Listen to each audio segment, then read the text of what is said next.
In this video, I'm going to look at another tpa3116d2 Class D amplifier module. This is a different brand, got from icstation. We're going to put this one through its tests. We're going to crank the crap out of it, see if I can blow it up, and see what type of distortion we can get out of this thing, and put this thing through its paces. So that's coming right up on Tech Talk. I got 3 more devices to check out. Let's see which one we should do tonight. Let's see here. So this one here is a 50 watt per channel Class D amplifier.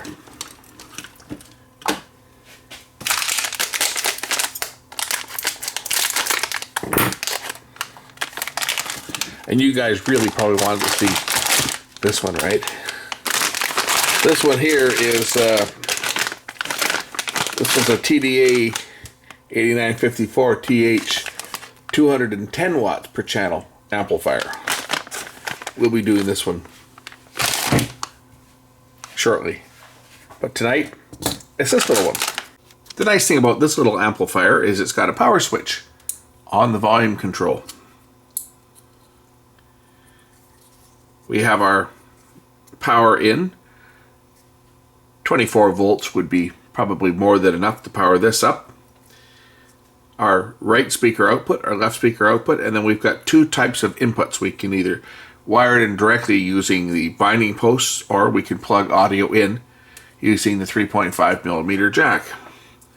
We'll be using the 3.5 millimeter jack on this video. Here's the chip. Get a close-up of this thing. So here's the actual power chip here. This is one's actually kind of nice because it doesn't have heatsink on there, so you guys can see the chip itself and see the construction. So there's our capacitors. It's got the big inductors on the output. And as you can see, this is a Texas Instruments chip. It's a tpa3116. And there's the Texas Instruments logo on the top right there.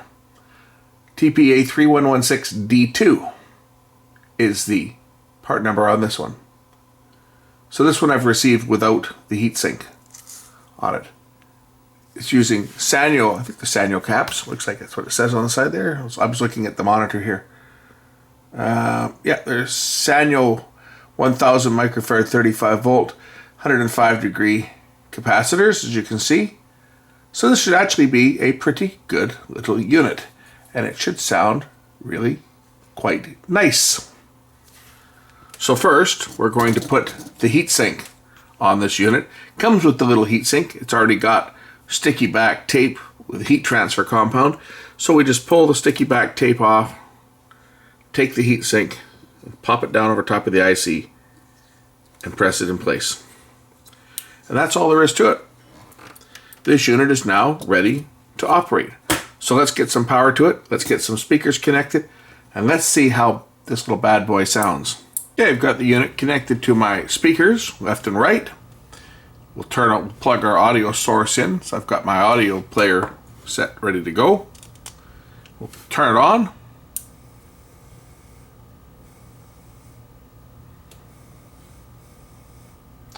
That hiss that I hear when I crank up the volume is going to be coming from the audio player here that's in pause. Let's play something.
Actually, it sounds very good.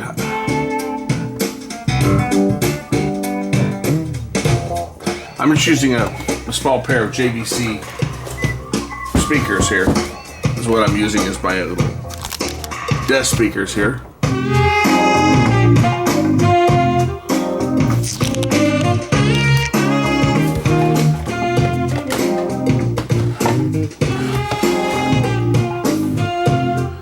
Sound quality is excellent on this little unit. Amazed.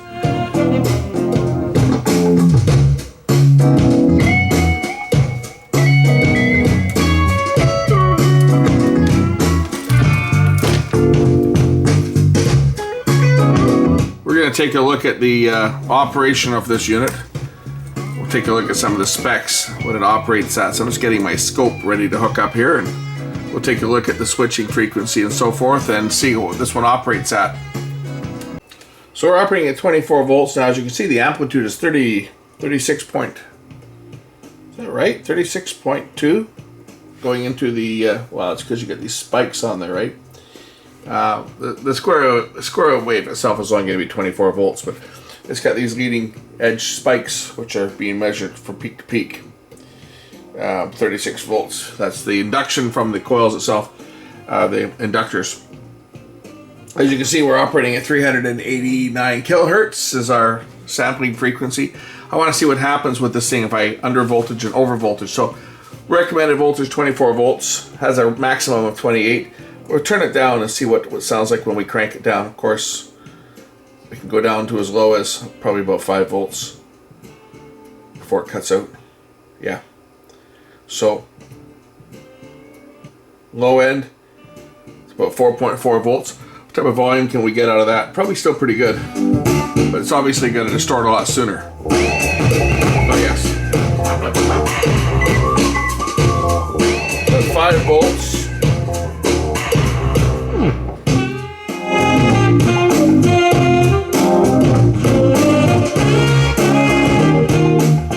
Going to distort quite nicely at 5 volts because obviously we don't have as much swing in our duty cycle, right?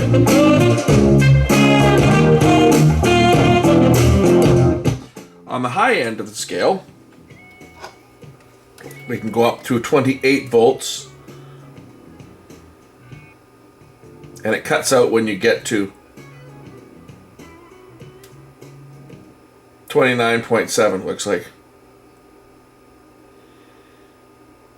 Should come back in at about 29 volts. Yeah, 29 volts. So if I run it at the maximum here, let's see if it cuts out when I crank it.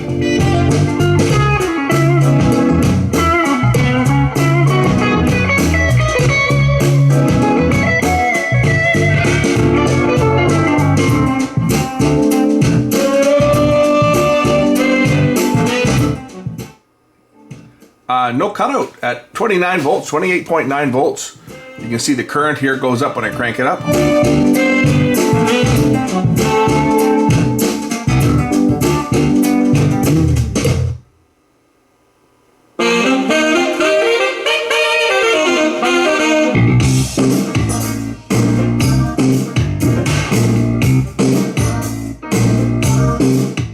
Let's look at the filtered side here. Look at the waveform. Of course, looking at the filtered side, as you can see, there's very, very little leak through here of our carrier. If I turn up the gain here, we'll see maybe see a little bit here. That's my probe is acting up.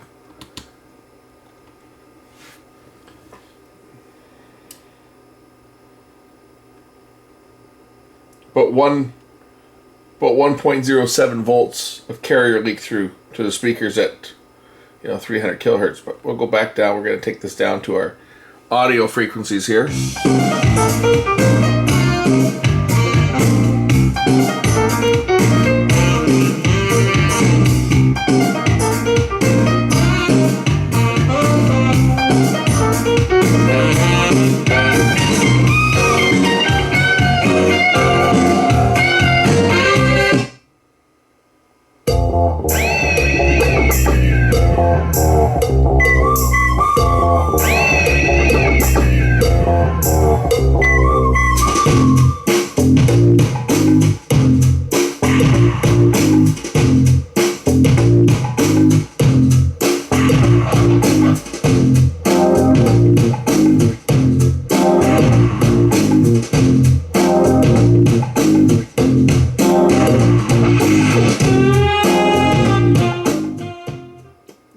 put some tones on this thing and see how it does with tones, because of course we all know that test tones, they're the real acid test for any amplifier, right? Especially one of these ones. Okay guys, you might want to turn your volume down. I'll actually turn it down here for you, but we're going to do some tone testing now. So here's a... So I'm going to give it some volume here.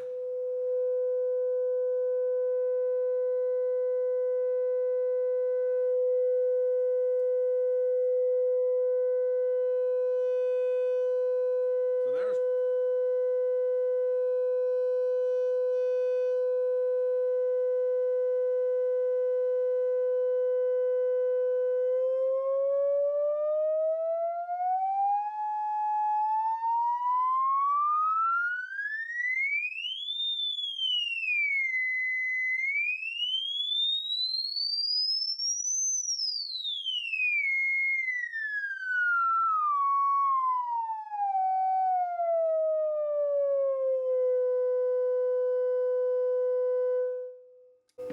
Ouch. My poor ears, they're ringing. That was so incredibly loud when I went up there in frequency. 6 kilohertz. I'm not gonna blow me out of the shop here. I just want to take a look at the output here. We're gonna go higher in frequency too, so.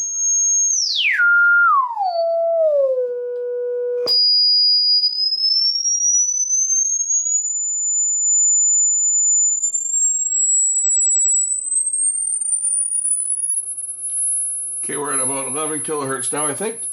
10.56. Give you guys a closer look at the scope. I'm running this at 28.9 volts, so 29 volts. Maximum power that this chip is going to take. Keep going up higher in frequency. Okay, there's 20 kilohertz.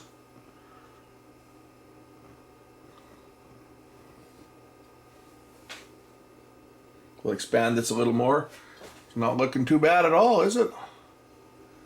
Let's see where we can go until this thing starts to crap out. Okay, 40 kilohertz now. We should start to probably... You should notice the voltage is going way up there. Bring the volume down. Can we go higher than this? Okay, well that's 600 kilohertz, so that's kind of stupid. You don't expect to see anything there. But as I bring the frequency down,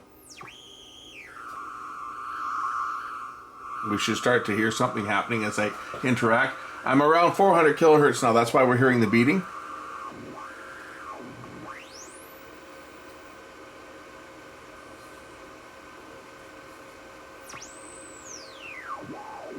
Around just under 200 kilohertz now. So obviously this thing's not gonna, you're not gonna hear anything, but we want to see what it does as we start to, because it's going to obviously interact with the switching frequency. Okay, now we're getting down to about 110 kilohertz. There we go. See, so it's passing up to 135. Now it's dropping up. See, that's incredible. Now it's just cut right out. Right, I went beyond that. I bring it down a bit here. 131 kilohertz. And as they come down,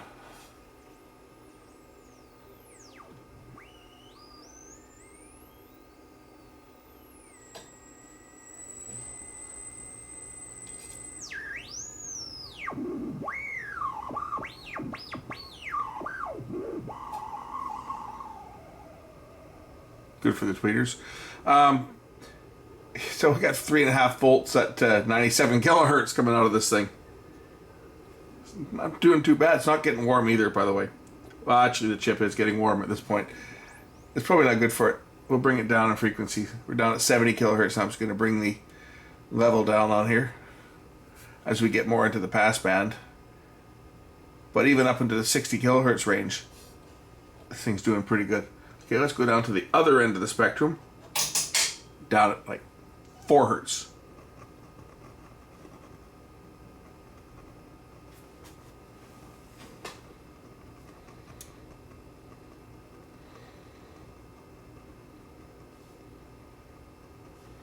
This stuff you see there, that's actually my stupid AM transmitter is running.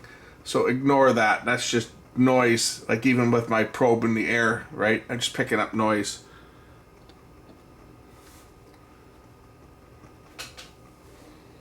Because I got the gain cranked up on this thing. Okay, let's bring the frequency up a bit. 10 hertz.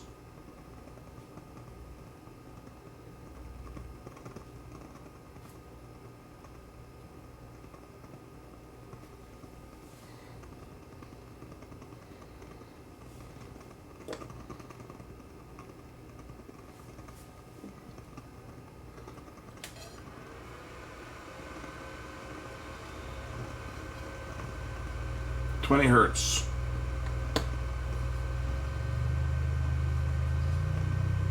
Thirty hertz.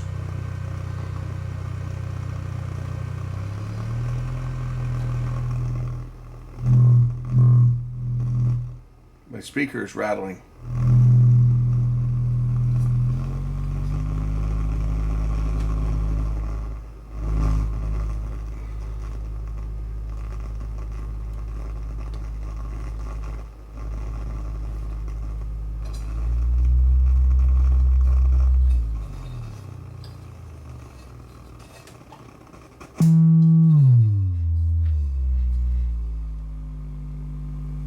$50 hertz.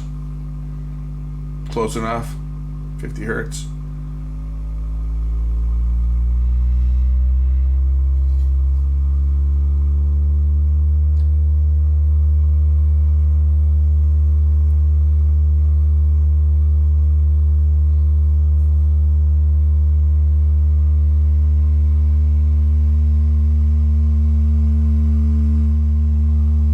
See where we distort?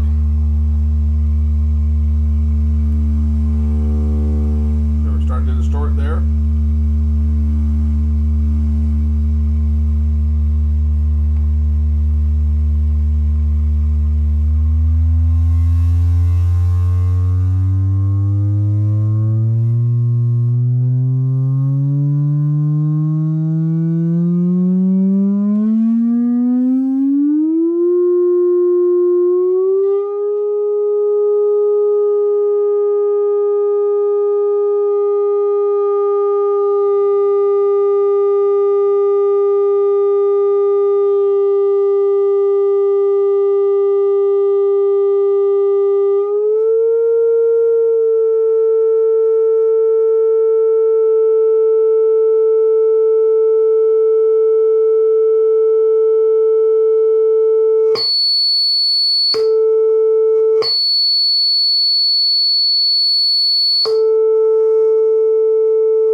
This is actually getting the chip warm. Let's look at the non-filtered side. Take a look at that wave shape here. Crank up the scope.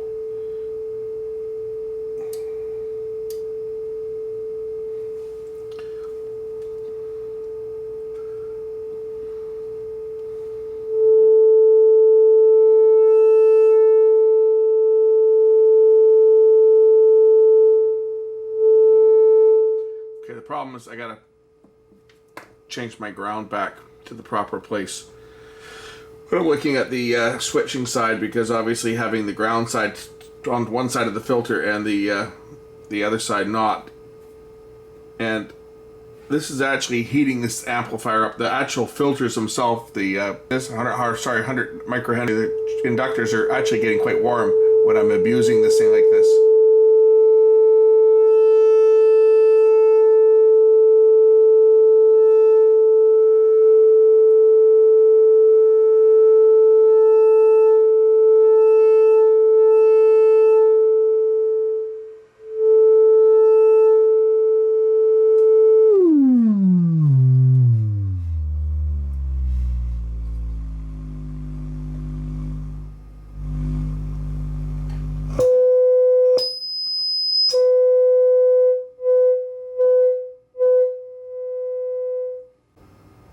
Of course, when we're looking at the switched output, we won't see that change at all with the frequency I'm sweeping it, because what changes the duty cycle is the loudness. So if I pulse the volume, right?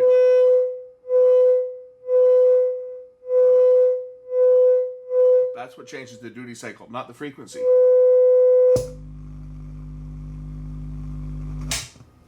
Unless I go to something ridiculous like 5 hertz, we might see some at that.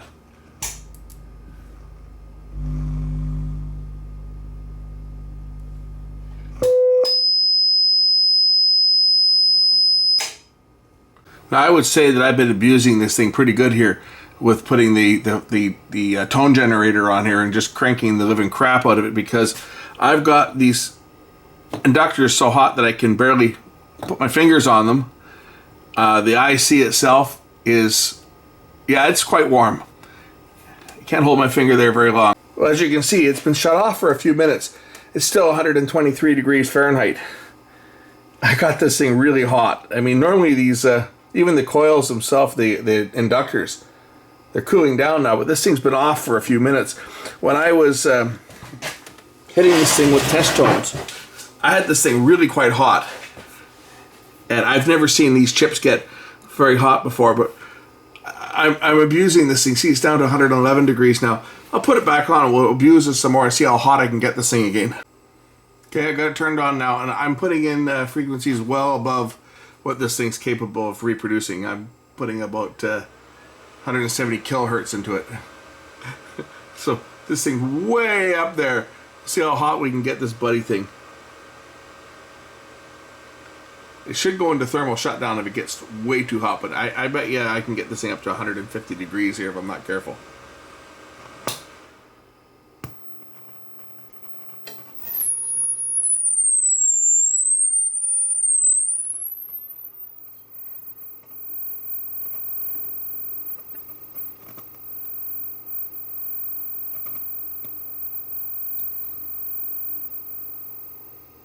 Even the inductors are pretty warm.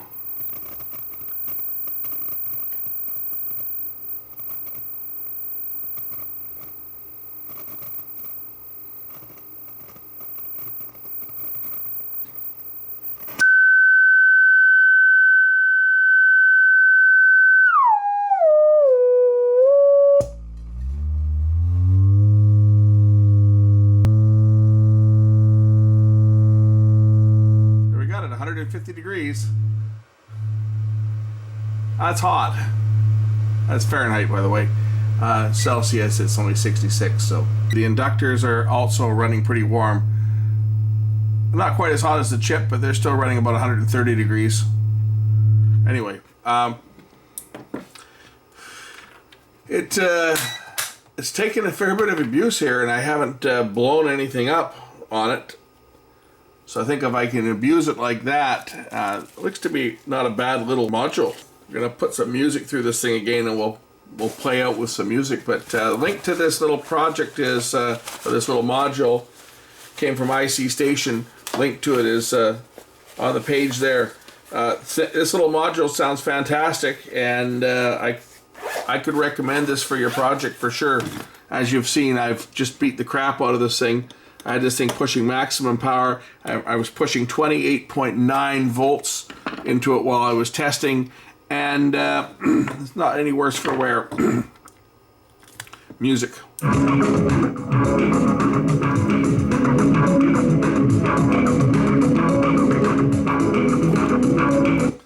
If anything, I probably damaged my speakers. Sounds good.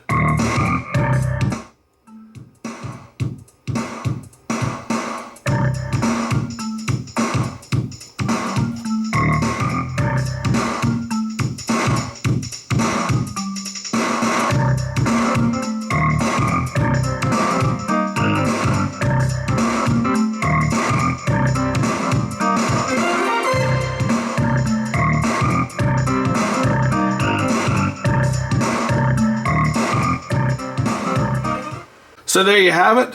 It's another little 50 watt per channel Class D amplifier with excellent sound, available from the link here. thanks for watching. We'll catch you later. Be on the lookout for this bad boy when I get around to testing this one here. Oh, this one's gonna go loud. I don't think my speakers will be able to handle the power off this one. These are only 100 watt speakers, and this thing says 210 watts per channel. I can't wait. Look at the caps on that thing. Wow, keeping you guys in suspense. I've also got another module to test here. This one here is a tone control. 4 active tone control with 4 bass, treble, mid-range controls on it. We'll be checking that one out soon too. Thanks for watching.